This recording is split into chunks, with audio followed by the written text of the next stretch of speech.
100,000 people died last year of opioid overdoses. 100,000. Yeah. It's a real fucking crisis. Yeah. If there was a disease killing 100,000 people, we would freak the fuck out. Well, look, I mean, I do think there's a strong argument for legalization, but there's also a difference between that and the government kind of like sponsoring This has the trade of 90% of heroin globally and more than 95% of the European supply.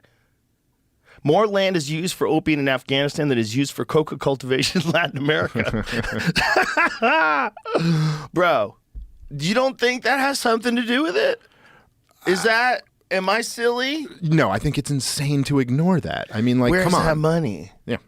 Where's that money? So I was going to say, dude, Rand Paul, I thought this was so funny. It was during one of the rounds of aid to Ukraine, and Rand Paul stood up and said, look, we don't know where any of this money's going. If we're going to send them this money, can we at least have an inspector general so that we itemize like where all the money is going? And it failed.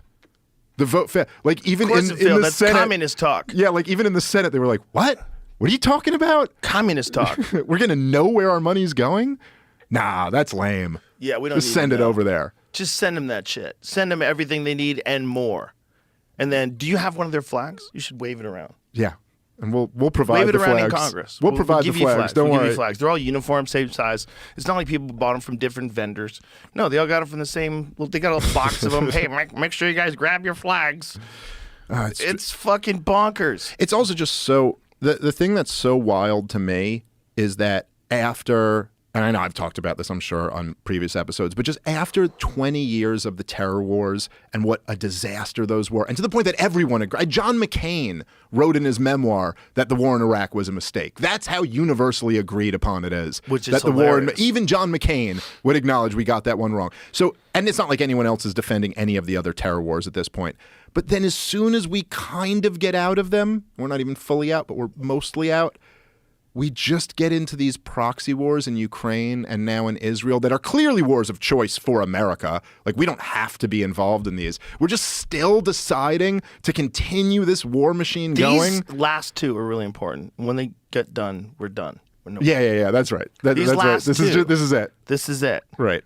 You know, it's anyway, man. I will say that I think a lot of the defense of the war in Gaza, which I kind of feel we are even calling a war because it's not, doesn't exactly feel like that's what the term should be. Well, it's like the Bill Hicks joke. It's only a war when two armies are fighting. Well, right. Remember that joke he Yeah, had vaguely. about Iraq? They said, "Oh, Bill, Iraq is the fourth largest army." He goes, "Yeah, but after number 3, there's a big drop off."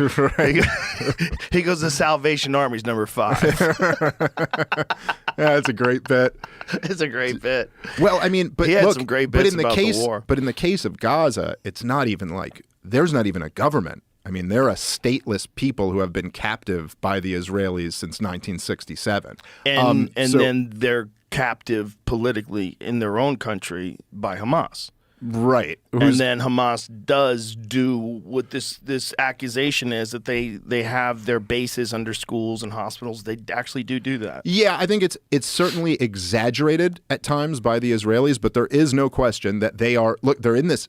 Gaza is, dude, it's 5 miles wide. I know, it's crazy. Gaza's, like So little. you could jog from one side to the other without taking a break. It's literally I would take a break. way closer, way smaller than here to my club. Yeah. Now Yeah, imagine that. Imagine like an extra 10 miles. Yeah. That small tract of land in the last 5 miles is what's getting the fuck blown out of it. It is. It's. I think 25 by 5. So it's like a marathon by a jog. You know what I mean? Like that's Gaza. It's so and little. So, no, look. So I'm just saying part of this, and this isn't. I'm not like making any excuses. I mean, there's no question there have been incidents of Hamas like embedding themselves in civilian locations, but also, it's not as if they have a military or a government. It's not as if there's going to be 2 armies that meet themselves on the battlefield here. Hamas is essentially a gang in an Israeli prison that like rose up as the toughest gang there. And yeah, in such a densely populated area, that's the way, as they call it, asymmetric warfare is going to work.